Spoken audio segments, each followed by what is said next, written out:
The mailbag is back open, this time to answer questions about which 10-day player Miami might keep next season, if Caleb Martin could be part of the playoff rotation, and the one move necessary to put the Heat among the top tier of championship contenders in the NBA. All that and more coming up next. You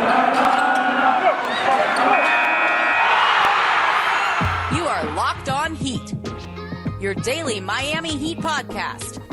Part of the Locked On Podcast Network, your team every day. Hello, Heat Nation. It's a Friday edition of Locked On Heat, your daily podcast covering all things Miami Heat. However you may be listening on YouTube, Odyssey, or your favorite podcast app, thank you so much for making Locked On Heat your first listen every day. I'm David Ramil, and with me, as always, is my co-host, Wes Goldberg. Today's episode is brought to you by PrizePicks. Check out prizepicks.com and use the promo code NBA, or go to your app store and download the app today. PrizePicks is daily fantasy made easy.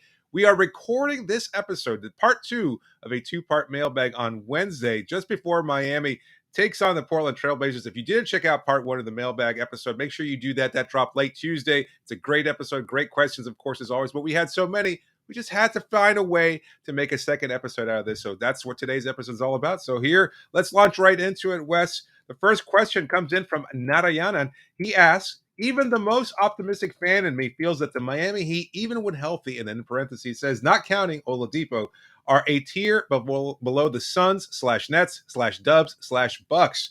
What one move, trade, or addition do you think puts them legitimately in that level? That's a great question there. It is. It's a great question, and I love talking trades. You know that. The listeners Absolutely. know that. But I will say this. We got to put the Jazz in that conversation, too. We keep sleeping on the Jazz as legit contenders. They're in that conversation as well. I think the Heat are very clearly a cusp below that group. Those, to me, are the real championship contenders. Now, the Heat, those are teams that have, like, arguably either, top 5 or 6 guys, which I think you still need that kind of player to win the title. Or in Utah's case, they're just so friggin' deep. There's so much chemistry on that team. They're so well coached. Like, even when you talk about chemistry and depth, even more so than what Miami has, I think you have a guy in Donovan Mitchell who can reach that kind of level in the postseason and is maybe reaching that level right now, and Rudy Gobert playing at an MVP level. So anyway, with the Heat doing what they're doing, they're still not healthy. I think when they're fully healthy, still a cusp below that, but they're just like in 2019, 2020, all you kind of need to do is give yourself a chance, because to answer the question, David, I don't think there is a trade that the Heat can realistically make this season that puts them over the top, right? I know that we love to talk about guys, 5 through 15 on the roster, but at the end of the day, how are you getting one of those top 5 or 6 guys on the Heat this season? It's just not happening. None of those guys are available, right? Like, is Steph, LeBron, Kevin Durant, like, are these guys, Giannis, Jokic, are any of these guys getting traded? No. And so the only name that I could think of is Damian Lillard. I don't see him getting traded in the middle of the year. And I think so. I do think that if you're Miami, all you could do is the same thing you did the season during the bubble is, hey, make some moves, bolster your depth, fix whatever weaknesses you think you can that you have at the trade deadline or on the buyout market, and then go into the postseason and give yourself the best chance possible. It just takes one injury. Brooklyn is an injury away from not being nearly as dangerous as they are. As we're recording this, they're playing their first game this season with Kyrie Irving, and he can only play road games. One injury to the Bucks does them in too, and then all of a sudden a window opens for Miami to at least get back to the finals. And then once you're there, who knows what can happen, right? And so, yeah, that's the path, not a trade. That said, well, do you agree with that in general? I think so. I'm kind of more of a bigger believer in Miami's overall depth and their ability to contend with some of those guys. I think you have your top 5 players, the ones that you mentioned, and the variance is significantly higher for one of those teams. Like a team like the Nets, for example. When you have a KD who can go off for 50, who, as PJ Tucker has said on a number of occasions, you're not going to stop. It's just about making things more difficult for him. Your chances of success, maybe it's a little bit overstated. I think the idiom that everybody remembers when it comes to the playoffs is the team with the best player is often the one who's going to win. Yeah. Maybe that's the case more often than not. I think also with Miami, you can get a great performance like that out of Jimmy. And it's the same argument I made when they were facing the Lakers. They had the best 2 players on the roster in LeBron James and Anthony Davis, but 3 through 10 most of those spots were going to be filled with Miami players. Had Goran Dragic and Bam Adebayo stayed healthy, I still liked Miami's chances going up against that more talented team. So, take away all the X factor of the bubble and everything else. It's hard to separate whether or not Miami might have been able to find a way to knock those teams off, and might find a way to knock those teams off this year as well. So I don't know. It's an interesting question. It really is. I understand Do your you think point, and I think because I think about like that 2014 Spurs team, right? That knocked off the more talented Heat team. There's a lot of things absolutely going into that, but let's remove the sure. noise for a minute. Do you think a team like those Spurs could still win in today's NBA where there are so many super teams? Because back then it was basically just the Heat that was a super Yeah. team back then. Now you have one in Brooklyn. I don't know. I think you have so much depth What now in about that Phoenix, Western though? I mean, Conference. we're kind of looking at Phoenix. They don't have a top 5 guy. Is their top 10 guy Yeah, maybe that's CP or Devin and maybe Booker? Utah too, right? I think Right. maybe that's it. Yeah, maybe it's a team like that. Is my so look, I mean, the Suns went to the finals last year and they lost in 6 games to Milwaukee, who have that guy. Right. So could a team like Phoenix actually win it? A team like Utah, a team like Miami? Hmm. I don't know what the answer is. I kind of think yes. I Yeah. don't see any reason why the door would just shut all of a sudden on that kind of thing. I mean, you could, yeah, I would think yes. And I think all you got to do again is give yourself a chance. And if Miami wins this year or wins anytime soon with this basic roster, it would be more like those Spurs teams than it was the Heat teams that won during the LeBron era, right? Right. Um, I think they're well coached enough. There's Yeah, enough for sure. depth. I think they have a guy in Jimmy Butler whose game is tailor made for the postseason. We saw that in the bubble. We've seen that every year that he's been in the playoffs, quite other than last year, honestly. But I don't know. I'm not dismissing their ability to beat those teams. I just think that any objective observer would say, Right. okay, they're obviously a cusp below these teams, but that doesn't mean that they can't beat them. I just think when you look at them in a vacuum on paper, whatever, yeah, Yeah. those teams are outperforming Miami right now. And the part of the question here that's such an important caveat is the one that we can't dismiss too. He puts in parentheses without Oladipo, not counting Oladipo. It's like, well, that's kind of what makes or breaks Miami's Yeah. season to a large degree, is that he could provide such an incredible, unforeseen boost to this roster. But if you're looking at purely just from a transactional point of view, is there a move that could be made on the fringes to build this up? And I look at this roster, and honestly, we're seeing this with the past 10-day contracts, the two-way guys, all the players stepping up on the end of the bench. And we're making arguments for why a third string center that didn't even belong in the roster in the first place is all of a sudden a potential playoff starter. And that's kind of overstating it. But at the same time, I think that's where a lot of people are seeing him continue to improve. And I'm talking, of course, of Omer Yurtseven. But looking at this roster, I don't see any glaring weaknesses. You can make a Right. case that all of a sudden the ball handler position has been improved because of Gabe Vincent. And you're going to get a boost again, in theory, if Victor Oladipo comes back. You have wing defenders again in Caleb Martin, who we've seen guard Steph Curry and do a pretty good job at such. And then Victor Oladipo comes in and provides that as well. Now all of a sudden you've got front court depth. That's questionable. But if Markieff Morris is able to come back to even a shade of what he was before, all of a sudden you've got 3 centers and a pretty good core there with PJ Tucker, Morris, a guy like Strus who can fill in on occasion. Caleb Martin has filled in there too. I mean, Yeah. Jimmy can play that position. I I don't mean, know that where would the be, weakness I is on guess, this if you roster. had, I agree exactly. I agree with everything you're saying. If you had to point to one area, if you had to, I Right. would say still the front court. I think maybe if you can get somebody on the buyout market, some more Bad of Young. a veteran presence, whoever. Yeah, Thad Young would be a good addition. Even we keep making Markieff Morris out like that guy. He's the lesser of the Morris twins there. I mean, it's not like He is now, yeah. it's not like he's done a whole lot in the postseason in his career, right? If you could bolster that group behind PJ Tucker and Bam Adebayo, I think you'd be better served for it in the postseason. But as far as big name, I don't know that Thad Young gets you to that level of Milwaukee or Brooklyn, man. Right. I mean, I'm not saying you don't do it. I don't think anybody would have said that, hey, adding Andre Iguodala and Jay Crowder 2 years ago would have gotten you to the finals. But without Absolutely. those acquisitions, they don't make it that far, probably. You got it. And so, yeah, I think the Heat are going to be open to making a move. But let's talk. Let's kind of ask a new question here, really quick. I mean, if you fall more short than where you wanted to go in the postseason with your Miami this year, health or Mhm. whatever the reason is, do you feel like maybe you have to push the chips in and go get one of those dudes? Like if Damian Lillard is really available, do you just put everything on the table to try and go get him and pair him with a Jimmy Butler and maybe a Bam Adebayo? Because I don't think you can move. I don't think if you're Miami, you can move any of those guys. I think you would just not get Damian Lillard if that were the case. But Everything else, I think, would be available. I don't know if that's enough, but would you not? That's not the question. Would you just do that in order to kind of get your big three? I think the answer is pretty clearly yes. I mean, Yeah, from I agree. everything we've seen historically from Pat Riley, he's not waiting. And I think we've made the comparison to 2006 because there was an upgrade. You trade away Goran Dragic and you get Kyle Lowry. And so everybody sees this roster being comparable to the 2005, 2006 team. I think this is more like the 2004, 2005 team where you're kind of first setting the table and saying, okay, this is what we've got. Is this enough now that we've got Bam in year 4 or 5 now, I guess, in his career, and being able to take another leap? We've got Jimmy here, year 3 under contract in Miami. We are acquiring Kyle. Is this enough? And if it's not, then we better hurry up because that window is shutting quickly, particularly as we're continuing to see Jimmy pile up injury after injury. We don't have a lot of time to be taking advantage of Jimmy at his peak. And right now he is a top 10, maybe top 15-ish player, depending on your point of view. But that's going to postseason top 10. Yeah. Yes, exactly. But slowly that's going to start to creep down to the 20s and 30s. And next thing you know, he might be out altogether. And so then you've got to make that move now.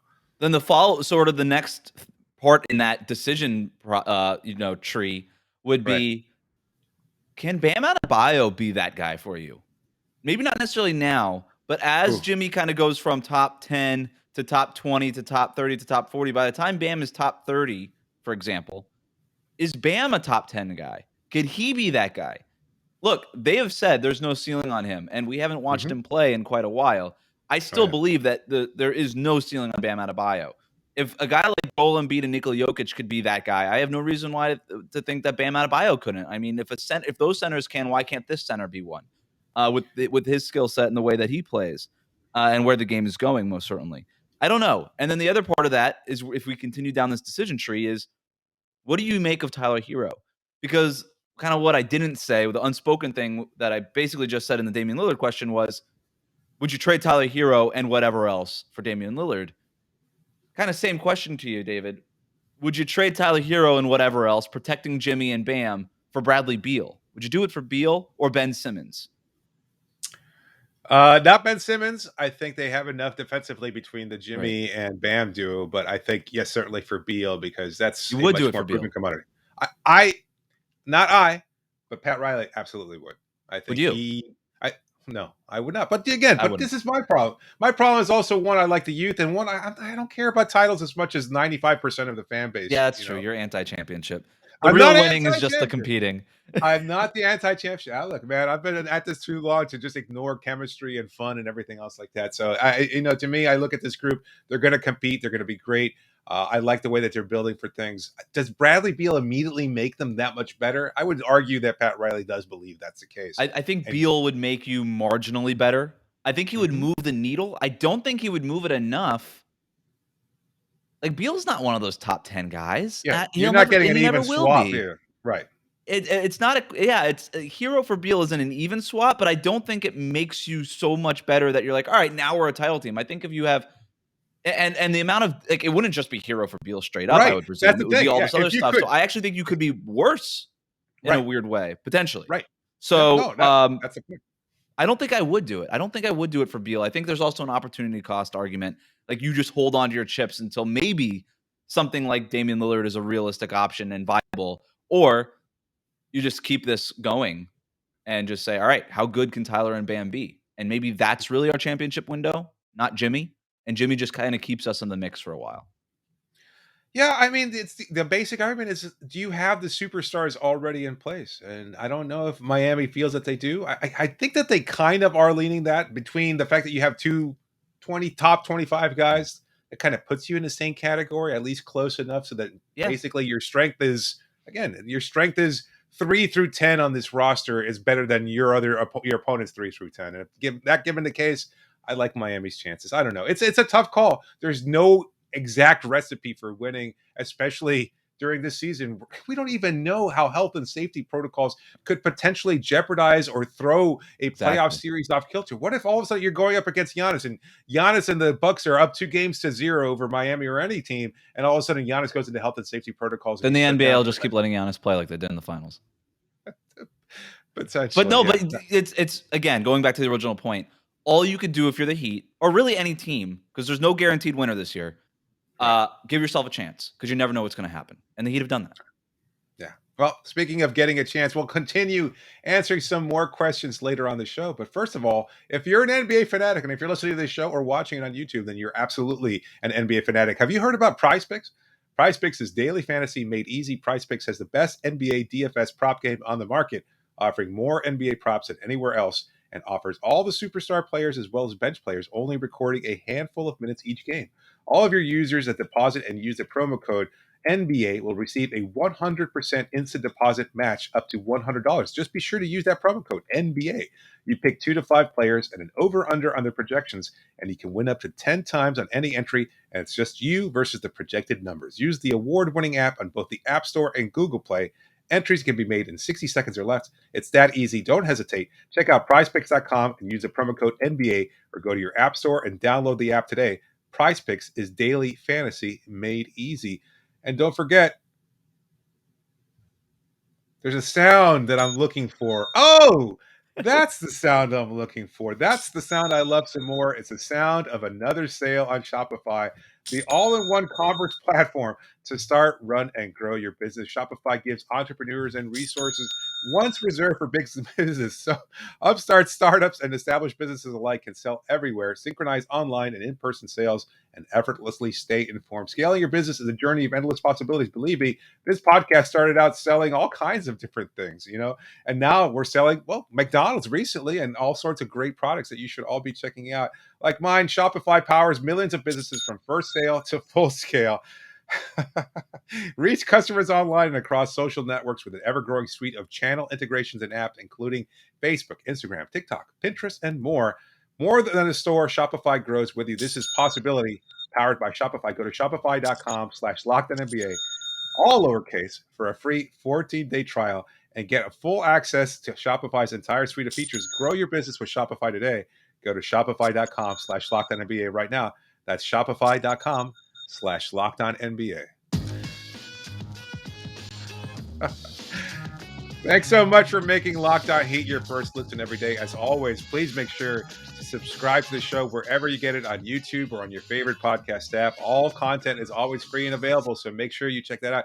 If you want to subscribe to our YouTube channel, you'll get the show before you get it anywhere else on podcast form, so that's an extra incentive. So please continue to subscribe. So many of you have over the last couple of months. Look, we've only been at this for 2 months, and you know what? We're kicking ass thanks to you. So much of you supporting us and always following the show. We really, really do appreciate it. This next question comes in from Bamonte.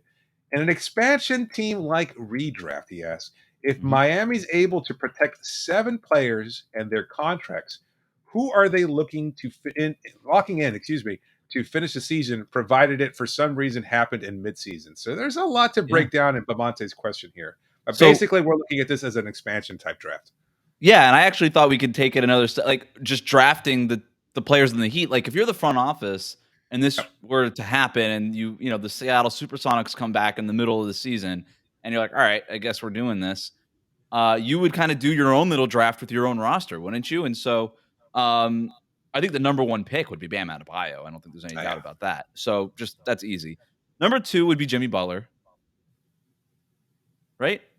Yeah, I guess it's between him and Tyler. It is. That's the argument, and it's like how soon can you fill up the rest of this roster with that player? Like you look, we're looking at teams like Oklahoma City and others kind of packing it in. They've been tanking for a long period of time, in the hope of getting the player. You've already got that player on the roster in Jimmy Butler. You've got another ancillary complementary player in Tyler too. So you're already ahead of the game. Can you afford to lose one in an expansion type draft? Maybe you expose Jimmy Butler and see if Seattle's willing to take on what potentially becomes a $50 million salary in 25-26. Yeah. I mean, that's the kind of hope there. It's like, if you're looking at it from a financial perspective, you go, you know what? We're going to leave Jimmy exposed. No hard feelings. We love what he's done and what he's brought to the table here in Miami. But you know what? If Seattle wants a superstar, they want to pay 38-year-old Jimmy Butler $50 million. Hats off to you. I hear everything you're saying, and it makes logical sense, and I agree. Except you just can't let a top 10 player get away. You just can't. If you have one, you can't do it. Can Tyler Herro become that kind of player? Sure, absolutely. Why not? More likely than not, he's not that. He never is as good as Jimmy Butler is. Jimmy Butler was never supposed to be as good as Jimmy Butler was or is, but he is. And so you just can't let him go. I hear everything you're saying. You're absolutely right. It's a very fair argument. And if you were Pat Riley and you made that argument, I'd probably say, all right, you're the boss. Go ahead. But you just can't let a top 10 player go. You can't even risk it. So I have Jimmy, and then Tyler is number 3 to me. Yeah.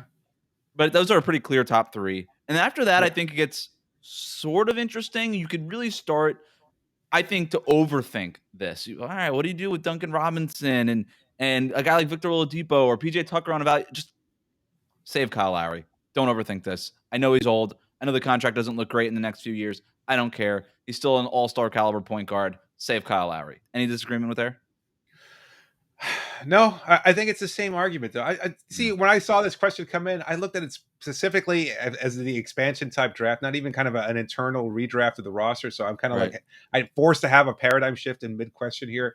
But if you're looking at it from that perspective of an expansion draft, like which player do you leave exposed? And maybe we'll save that. Is that how that works? Like you just go through like a whole round, like everybody protects one player, and then Seattle gets to go around. No, not you. You have to leave at least one player exposed is basically how it works out, and that's that. They have that option of being able to choose that player. You can expose as many as you want to, but you have to at the very least have one exposed, and they can only take one from your team, so they can't take Duncan and Kyle. So the Heat could just leave, call it Gabe Vincent exposed, and then they could just protect everybody else and be fine. In theory, yeah, but why? Okay, yeah. Well, so then we don't really have to do this redraft the way I'm doing it. Yeah. You just take your top 7. So really, it's Bam, Jimmy, Tyler, Lowry. I think those are your automatics. I think that some Heat fans would be like, let Duncan Robinson go. He's making $15 million a year and whatever. And even in the question that we got, it says, and the salary, it makes a point to point out the contracts. Duncan Robinson, I know that people don't think he's worth $15 million, but having a contract at $15 million on your books is so valuable, having that sort of middle tier contract that you're able to use in a trade, because you can't trade Bam, Jimmy, or Kyle, not on those salaries. I think Duncan Robinson is a lock to protect in your top 7. I hate to interrupt here, but I misspoke. The reality here, I'm rechecking these rules. You can protect up to 8 players that are currently on the roster, but again, there's some stipulations there. They can't be impending free agents or anything like that, because then basically you're not protecting anything. It's just, do you want to sign our free agent? They're available to sign there anyway. I guess if it's like mid-season, right, then it would be different in this weird, So weird scenario. All right, so we're picking 7. All right, Bam, Jimmy, Tyler, Kyle, Duncan. I think those are locks. After that, I would protect PJ. I don't want to lose him. Nope. And then I think it's between Oladipo, Dwayne Dedmon, and Omer Yurtseven. As good as Caleb Martin has played, Gabe Vincent, Max Strus. Sorry, I don't know. And then I go Victor Oladipo only because you're not taking Dedmon and Yurtseven. So even if you take one of them, I'm still left with a backup center. So I take Oladipo, and then I still have one of my backup centers, and that's how I do it. Yeah. So I guess Seattle is welcome to take any of KZ Okpala or Omer Yurtseven. I mean, that's a nice foundational piece, right? I mean, that's the way it works. That's a player. Yeah. It sure is. It's somebody you can get there. Hopefully they have Eric Spoelstra as their head coach in Seattle. I mean, maybe he can continue to go back to the Pacific Northwest. An interesting question. I'm sure we probably, or at least I botched that answer completely, but let's move on. This next one comes in from our old fan and friend, Philly Heat NBA, Sean Rochester, now with 5 Reasons Sports. If the Heat can only keep one of these two on a 2-year minimum deal after the season, who do you keep, Marcus Garrett or Kyle Guy? A kind of a variation of a question that we keep getting is like, well, which one of these 10-day guys is the one that you're most willing to keep? And I think it's an interesting one because Garrett and Guy kind of opposite end of the spectrum here, right? I mean, Garrett, more of a strong defender, Guy, not at all, but a hell of a scorer. So which one would you be more willing to keep on a 2-year minimum deal? I'm going to be quick with this. I don't know. It's too soon. Kyle Guy has not even played 100 minutes, and that's even after tonight's game in Portland. He won't play 100 minutes with Miami. Marcus Garrett has played 128 minutes last I checked. And Kyle Guy still in those minutes has scored more points to Marcus Garrett, to your point. I don't know. I have no idea. I haven't seen enough of both of them or of either of them to answer this question. I don't really have a take on this. Yeah, it's tough, right? I think, I mean, with Guy, he's been on the Kings roster. He played, 36 games with the Kings at one point. So it's not like he doesn't have NBA experience. And I hate to say that he's kind of a proven commodity also, but I'm just not sure how he's going to be able to make up for some obvious glaring deficiencies in his size, defensively, et cetera. Maybe he can improve. We've seen that. But at the same time, I'm just not sure that he's going to be able to take that leap. And And with he's a little Garrett, redundant of some of the guys that the Heat have when they're healthy. right.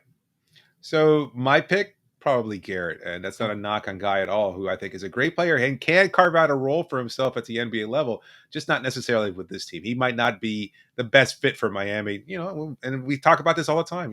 Some guys are just not for Miami and vice versa in this case. Guy could latch on to a team that's looking for some punch off the bench, and I think he could absolutely provide that in the future. This next question comes in from Kyle Russell.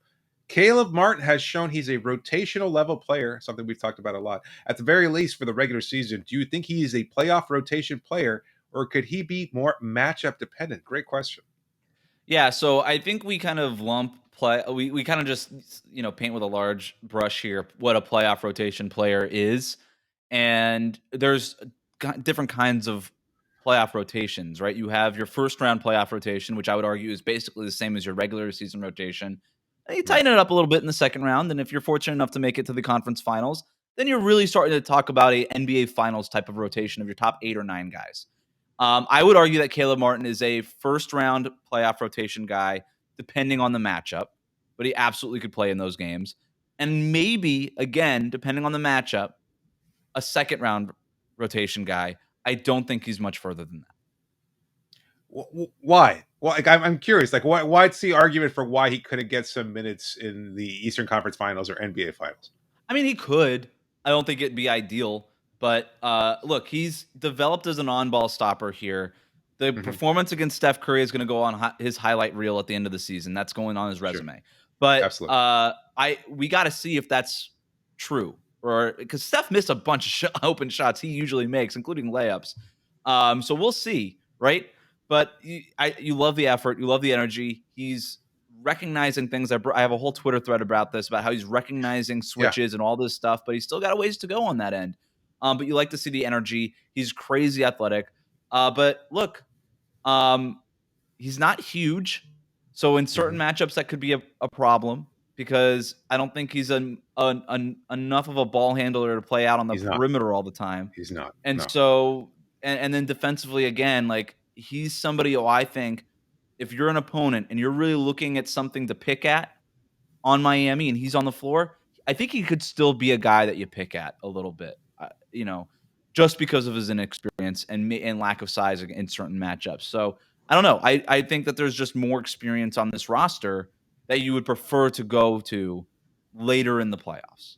How about this? Gabe Vincent is Gabe Vincent, so that's a different question, I suppose. But let's say Oladipo comes back and he doesn't bounce back as well as we'd like Right. him to. Then you probably need Caleb Martin. Yeah, that's fair. And look, I know that there's concerns, and given Spoelstra's history, he's not going to go to Caleb Martin. He's going to go Right. situationally, in his, in case that Jimmy gets hurt or if he gets into foul trouble, which seems very unlikely. Then yes, you go with Depot, and if Depot's not 100%, then yes, you go with Caleb. So there's a chance there, but by and large, that's just not how Spo operates. He does We tend already to go saw with the this with best. Derek Jones Jr. in the bubble, right? He plays those Yeah. first couple of rounds and then he's out of the rotation. How about this for our second question? Is Caleb Martin better than Derek Jones Jr.? Because I would say Yes. he is. Yeah. Yeah. And He that's can pretty shoot. clear, right? He can shoot from beyond 3 feet of the basket. He's better. That's kind of harsh, but yeah, fair. Also, like that's the truth. Look, he's mostly a catch and shoot guy. That's fine, but he can create off the bounce. He can certainly attack the basket. He plays above the rim. Hasn't been asked to pass, but that's just not his game. He's just attacking the basket. He's going to finish one way or the other. He's probably going to dunk it on your head in the process. So I like Caleb Martin, the potential there. I'd want to give him that opportunity, and I hope Spo does too. But I hope they bring him we'll up to the regular season roster before the regular season ends too, so you can lock him up to one of these like Miami Heat specials, these like yeah. 2-year minimums and stuff. I think they should probably do that. Look, Miami, that front office, we doubt them anymore. They know what they're doing. Whether it's picking up a guy like Omer Yurtseven or even a couple of years ago, Kendrick Nunn, et cetera, they know what they're doing a lot better than all the Twitter GMs out there put together. So if they think that he has potential and there's a way of bringing him on there and saving a buck here and there, they're absolutely going to find a way to do it. And I think conversely, from Martin's perspective, and again, this is speculation, but given the way he's talked about this team and how happy he is here, and just in conversations I've had with him, it seems like he's really bought into what Heat culture is. I think he'd love to be back and continue to build on what he's established here. And the fact that they gave him a chance for the two-way contract when nobody else had to, I think that speaks volumes. But we'll put a pin on the show. We'll answer some more questions in the next segment regarding a potential first round matchup with the Miami Heat and Cleveland Cavaliers. But first, just a reminder that this episode is brought to you by Built Bar. It's the new year, so that means New Year's resolutions. And if yours is about getting fit or eating healthier, make sure you include Built Bar in your plan. Built Bar is the protein bar that tastes like a candy bar, maybe even better than a candy bar. Built Bar makes it easier to stick to your resolution because it tastes so good you'll want to eat it, unlike other protein bars that can be, well, not great, let's just say, from a taste perspective. These are soft, easy to chew, 100% covered in real chocolate, and so many delicious flavors that you won't miss any of the things that you might be potentially giving up as part of your resolution. So if you're looking for a snack, if you're just looking for a way to kind of tide you over between meals, if you're looking for something to fuel a workout, then Built Bar is a solution for you. And again, you can get a mixed box with all of their best flavors, so many different ones to choose from. You can assort, different assortment of flavors, and you can just give some out, keep some for yourself. Again, help yourself out. It's a new year. Treat yourself. Why not? And go to built.com, use the promo code LOCKED15, and you get 15% off your order. Use the promo code LOCKED15 for 15% off, but only at built.com. Just a reminder, you can always reach us via email at lockedonheat@gmail.com or via Twitter using the hashtag AskLHeat. Be sure to please subscribe to the show, and as always, leave a review. And thank you so much for making Locked On Heat your first listen every day. Our last segment here in our part 2 of a mailbag episode.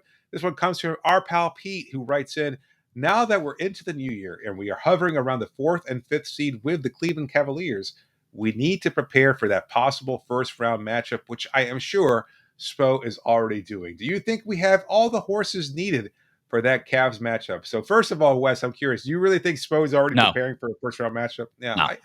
I don't think so. I think he's got way too much on his plate trying to juggle Kyle Guy minutes and stuff like that. So right. I don't know if you can look ahead to what's going on. I like the appreciation of Eric Spoelstra in the question, but it's ridiculous. You don't prepare for a playoff game. We're big believers, but not quite there yet. I'm sure. Yeah. Look, that's not to discount it completely. Like, they're scouting. There's constant scouting. They know exactly what's happening.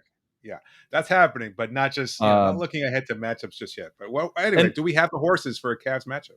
Well, I think to that point, you look at the standings. Philly, as we're recording this, won 4 straight games. They're ahead of Cleveland. They have the 5 seed right now. In a 4-5 matchup, it would be Miami and Philly. So I think Philadelphia could be right there. They still have a move to make potentially. If they move Ben Simmons, that could bolster their group going into the playoffs. And maybe you look at some of the things going on in Cleveland with the injuries that they have, most recently to Ricky Rubio. I'm not sure Rajon Rondo. I think it was a good deal for them to make. I just don't think he can fill those shoes necessarily. No. But yeah, I don't know. I don't know if Cleveland can hang on. I think Rubio was a big part of what they did. But they could still potentially make a trade. Kevin Love has sort of found some value. I don't know if that's maybe a move that they consider making, right?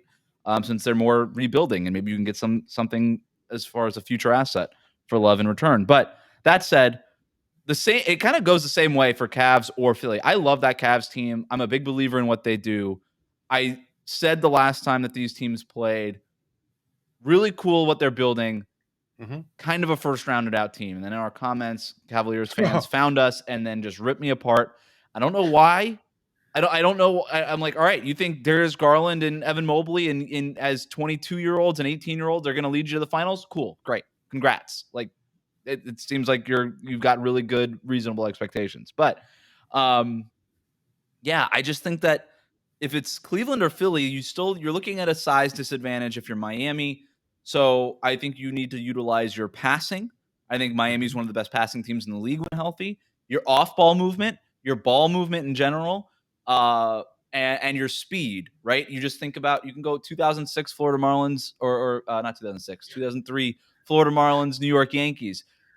Wow. Short game, use your speed, play good defense, get all over the field, in this instance, the court. I think that's how you beat a team like Philly and Cleveland, is you just make them run. You just make them run. You stretch them out. You force Larry Markkinen to defend in space because he can't, and then you pressure the rim that way, as opposed to trying to play bully ball, which Miami does a lot with Jimmy Butler and Bam in that mid range and Kyle Lowry getting to the basket. But we've seen recently that they also have the 3 ball on their side, and I think you kind of lean into that kind of stuff. I appreciate stopping and appreciating Juan Pierre in the middle of the Miami Heat podcast. So that's Luis Castillo, Derek Lee, Miguel Cabrera before he was fat. Who? I don't recall Fat Miggy. No, that never happened. Yeah, good team anyway. But you see, Marshawn that's the Willis, team. Kevin I Garnett. appreciate. Yeah, I appreciated that team before they won the championship. That they were able to Yes. actually take that leap. That's all part of the process. It's the growth here. Oh well, maybe I shouldn't say process, considering a matchup against the Sixers looms large in our future. Look, I don't know. There's so much that can happen between now and then. To Pete's question, do we have the horses to compete with Cleveland? I think so. Yeah. I think we have the. I think we have the horses to compete with Philadelphia too. I think they're a little bit more dangerous for obvious reasons. That matchup with Embiid is the most crucial, but I think Bam does a fairly good job of limiting what he can do. I think you can find a way to get Jimmy going, and I think Kyle makes up for a lot. I think Miami is a better team than Philadelphia. I think that's pretty clear, even with Ben Simmons, if he does wind up coming back. If they welcome him with open arms, I still think Miami's chances against Philadelphia are pretty good. To Yeah, your I think point the about thing the against Cats, Philly oh, go ahead. is you just force anybody but Joel Embiid to beat you. Yeah. And we've seen every year in the playoffs, whether whoever plays Philly, that tends to work. Yeah, we're looking at you, Tobias Harris. Not a knock. We love you, but well, I don't know if you're necessarily going to carry the Sixers in a 7-round game series against Miami. So, yeah, I don't know. I mean, the only teams that really scare me at this point in time, I'd have to say, are the Nets and Bucks, just because of their proven commodities. Even Chicago, and this is another team that has the kind of same fervor being built up in their fan base. It's like, oh, we're good now. We're 25-10. We're totally going to kick ass all the way to the NBA Finals. And I don't know. I mean, the argument is DeRozan in the playoffs, not necessarily, again, proven. Can you count on Nikola Vucevic? I mean, has Zach LaVine even tasted the playoffs at this point? Right. Barely. Yeah. So it's not.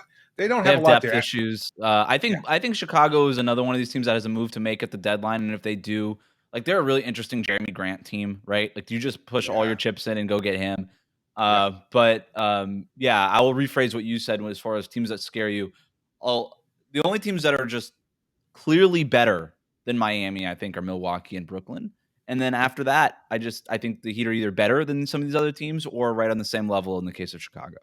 Yeah, that's a fair point. All right, well, that does it for our well, actually, you know what? We've got one bonus question. I mean, we don't really have time. You want to answer it? We'll make it quick. All right. This one comes in from Mia. What's the best way to cut a sandwich, diagonally or straight down the middle? Wes, I'll leave this one up to you. So in most cases, 99.9% of the time, diagonally. For sure. You're an adult, cut it diagonally. It's not hard. The only time where this is not the case, this is that 0.01%, is a peanut butter and jelly sandwich made with creamy peanut butter, not crunchy. And you want to cut this one now straight away because now you get a little bit more crust in each of those bites. And I think that crust, if for whatever reason you're using creamy peanut butter, if you're using creamy peanut butter, we have to have a separate conversation and fix that right away. But I think you cut that straight because now you have a little bit more crust and a little bit more texture. Because if you cut it long ways and you're getting, or diagonally, I'm sorry, and now you have all that like soft surface area, then you're just getting a soft bite. I mean, you might as well be eating a marshmallow at that point. You don't want to do that. You want to eat a sandwich. And so if you need to add texture to that sandwich, in the case of, for example, a creamy peanut butter and jelly sandwich, then I think you cut it straight and you get a little bit more crust in those bites. If you're really aggressive with this sandwich, you could pretty much nail like that kind in 2 bites and have, with that kind of cut. Can't do that in a diagonal cut. So mostly diagonal. In rare cases, you would go straight. I wouldn't rule it out. I like that you just said you were gonna, go quick on this, and then that was as took fast a deep as I could sigh. Yeah, took a deep sigh, and we're like, you know what? I've prepared for this moment my whole life. This is my calling. This is why I'm here. This is why I began my career in podcasting, just to answer questions like this. Nick, let's do locked on sandwiches. I want locked on 2003 Marlins, and I want locked on sandwiches. Those are the two. Those are very specific topics, and yes, I would subscribe to both of those instantly. Full disclosure, Mia, that question actually came in from my wife. She is well, yeah, she is. Yeah, this is the reason why she was making grilled cheese for my son, and she was making for lunch over the weekend, and then she cut it down the middle, and I was like in horror, like the look on my face, my mouth dropped. I was not happy with that. The next afternoon, he asked for it again, and she made it again, and he made a grilled cheese sandwich, and before she even took the knife out of the drawer, I boxed her out completely and just was like, I cannot allow this aberration to stand. This is terrible. And I just cut it diagonally. And he was like, you know what, Dad? I prefer it this way. He could dip his sandwich in soups. It's much better that way. So you're right. I can understand the creamy PB&J perspective. Yes. But overall, diagonally. That's the way. And the way she to go. insists on going down the middle. And that's just like, if I had known this years ago, I don't know if I'd be here right now, to be honest with you. It's like a major sticky point I in our was about marriage. to ask. I mean, Yeah. when are the divorce proceedings happening? Soon, Wes, soon. I'll tell you that much. Anyway, but in the off chance that I don't get divorced, thank you so much for making Locked On Heat your first listen every day. Remember that every episode is always free and available wherever you get the show. So make sure you subscribe to get the best coverage available. Make sure to also check out Locked On Bets, your daily one-stop shop for all your gambling needs. This is David Ramil signing off for now. Thanks so much for joining me, Wes. Stay safe there.